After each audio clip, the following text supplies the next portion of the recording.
Saya akan ke Pak Agung terlebih dahulu. Pak Agung, hingga hari Rabu kemarin sudah 30 juta lebih yang meregistrasi ulang ataupun juga meregistrasi data mereka. Tetapi ini juga ada yang tidak atau belum melakukan karena khawatir akan data atau keamanan dari data mereka. Regulasi terkait proteksi keamanan data hanya mengandalkan Peraturan Menteri Nomor 20 Tahun 2016 dan dinilai ini tidak cukup kuat. Pak Agung, komentar Anda. Jadi sedikit informasi tambahan kepada pemirsa. Terima kasih Bu Zakia. Jadi ini kami selalu memantau perkembangan dari registrasi ini. Jadi pada jam 19.25, 5 menit yang lalu kira-kira, itu posisinya ada di 34.045.031 yang telah berhasil mendaftar. Jadi ini sangat menggembirakan. Nah, terkait dengan keamanan data, di dalam Peraturan Menteri itu seluruh operator diwajibkan comply dengan ISO 27000 series. Tepatnya adalah ISO 27001. Jadi itu adalah standar internasional yang diakui secara internasional dan itu tentu saja yang terbaik secara internasional. Jadi itu adalah upaya maksimal dari Kementerian Kominfo untuk dapat mengatur terkait dengan keamanan data. Jadi itu adalah tapi juga celah ataupun juga ada yang terjadinya dari penyimpangan atau terkait dengan keamanan data sendiri. Ini yang juga dikhawatirkan oleh masyarakat dan juga membutuhkan payung hukum yang jelas begitu atau ada undang-undangnya. Nah, bagaimana kemudian juga masyarakat dapat merasakan aman dengan ada payung hukum yang jelas karena permen ini dianggap tidak cukup kuat begitu.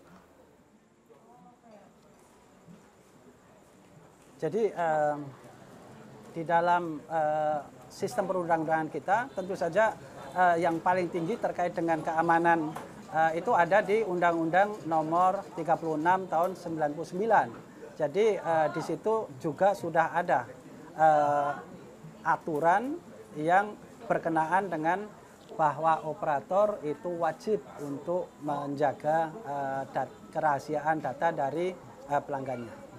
Jadi ini sudah kalau di level undang-undang ada di Undang-Undang 36. Tetapi bagaimana dengan undang-undang terkait dengan data ataupun juga informasi pribadi, perlindungan data dan informasi pribadi yang saat ini juga masih belum selesai, masih berupa rancangan begitu?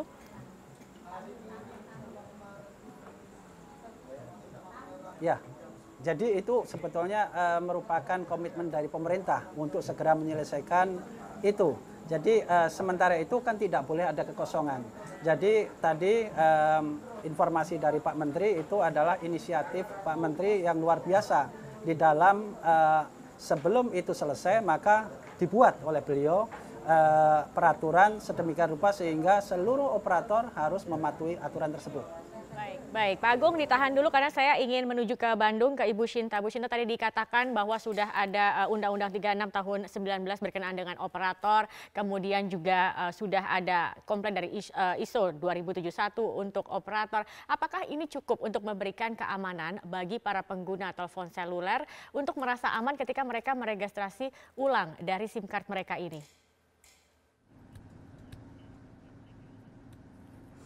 Baik, terima kasih Mbak Zakia atas pertanyaannya. Yang pertama memang kita harus merespon positif ya kebijakan pemerintah ini dalam rangka untuk menurunkan ya tingkat kejahatan yang dilakukan melalui SMS, melalui handphone. Walaupun sebetulnya dalam report yang dikeluarkan oleh JSMA, yaitu suatu asosiasi operator global, itu sebetulnya belum ada data empiris yang bisa memperlihatkan bahwa ada hubungan yang signifikan antara pendaftaran wajib dari SIM card dengan tingkat kejahatan, karena orang melakukan kejahatan dengan mekanisme apapun. Tapi terlepas dari itu kita harus apresiasi kebijakan dari pemerintah. Hanya mungkin di sini kalau kenapa ini menjadi sesuatu yang membingungkan karena secara regulasi Undang-Undang Perlindungan Data Pribadi itu belum ada. Memang sudah ada di Undang-Undang ITE pasal 26 sudah ada, di Permen juga sudah ada, di Undang-Undang Administrasi Kependudukan sudah ada, tapi menurut saya itu tidak cukup untuk memberikan perlindungan, itu hanya minimal saja.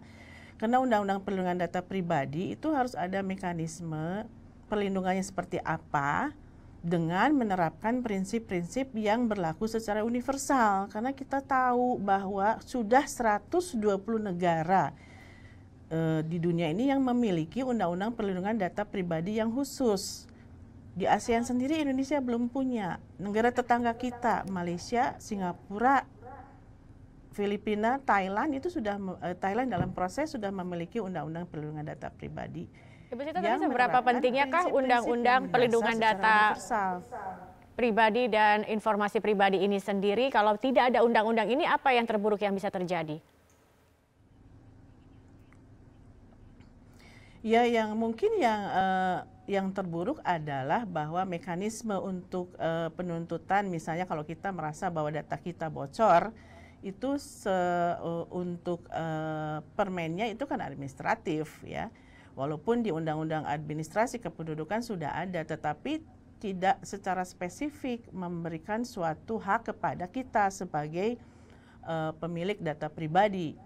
Jadi menurut saya itu belum memberikan suatu pengaturan yang maksimal. Ada tapi sangat minimal begitu. Jadi sedangkan Undang-Undang Perlindungan Data Pribadi itu secara komprehensif itu menerapkan prinsip-prinsip. Misalnya nih, kalau data itu diambil tanpa sepengetahuan kita, ada minimal ada 7 prinsip dasar. Harus ada kesepakatan, pengumpulan data itu harus sesuai dengan tujuan utama. Contohnya, untuk IKTP, nggak apa-apa data diambil tetapi hanya untuk keperluan IKTP.